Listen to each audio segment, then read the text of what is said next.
Hey guys, welcome to Group 2 video on algorithms and emission testing. My name is Gyani and my group members are Arti and Abdel. Today I will discuss how algorithms are used in emission testing to deceive the public. But for now, let's start with explaining what algorithm and emission testing is. This presentation touches on how algorithms were used to trump vehicle emission testing. One of the main sources of pollution is vehicles. In order to prevent manufacturing vehicles that have a high risk of pollution, institutions now perform mandatory emission tests before being released to the public. To have their vehicles pass emission testing, some car manufacturers used defeat devices to regulate their car emission control systems to emit levels of pollutants that comply with environmental regulations.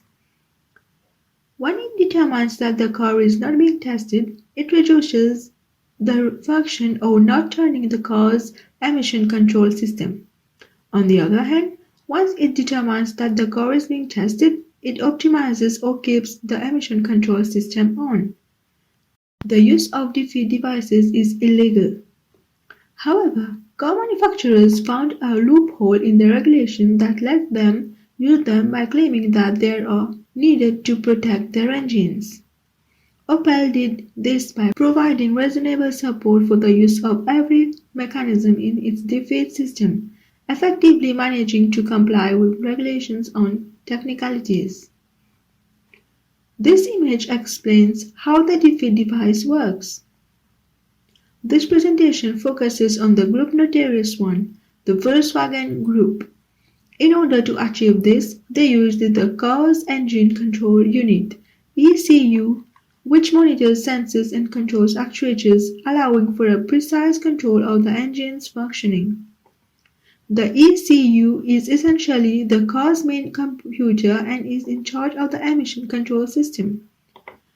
Volkswagen's emission control system varied between car models but consisted of a combination of few or all of either recirculating exhaust gas back to the engine, a method called exhaust gas recirculation, storing the nitrogen oxides in a NOx storage catalyst, reducing NOx by injecting urea in the exhaust steam by employing the selective catalytic reduction (SCR) mechanism, or by reducing the amount of black smoke emitting from the exhaust pipe by ensnaring snoot in a diesel particulate filter (DPFs). The ECU then precisely controlled these components to only reduce emission when being tested. One of the checks used by the defeat device consisted of keeping the acoustic condition inactive if a certain time passed after the accelerator pedal has been pressed beyond a certain position. Another one was keeping the acoustic condition off when the car exceeded a certain speed, has been driven for longer than a certain amount of time, or passed a certain distance. A third one was to check the position of the steering wheel. If the latter diverted from its neutral position by more than 20 degrees, then the acoustic system would not activate.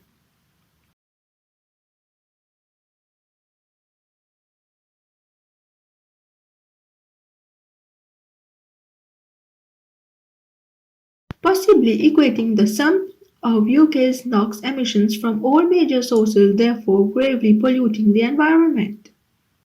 During the years, the Volkswagen Group managed to get away with their practice. The affected cars reported emitted between 250,000 to a million extra tons of NOx every year. Cars emit NOx soot as well as particulate matter itself. Matter is connected with premature deaths in people with heart or lung disease.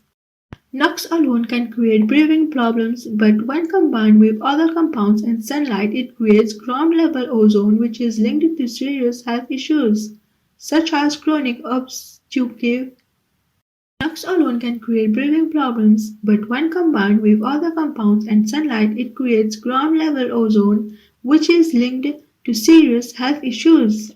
Long exposure to soot, on the other hand, is associated with skin, lung, esophageal, and bladder cancers. Currently, most emission tests are performed in a lab setting. These labs are well known by car manufacturers, which makes deceiving them easy. To reduce the chance for car manufacturers to use defeat devices, all emission tests should be done on roads. Another example is to properly test cars' emission levels in real-life scenarios, they should be driven and monitored around cities, highways, and different terrains instead of being put on rollers to emulate driving. To create algorithms desired to detect defeat devices and implement them in emission testing. This method would allow emission tests to evolve as defeat devices get more complex. This is an image explaining emission control.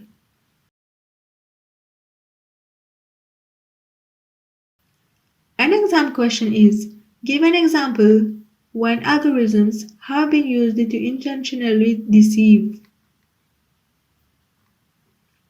Hope you guys enjoyed this video. Thank you so much for watching. Stay safe.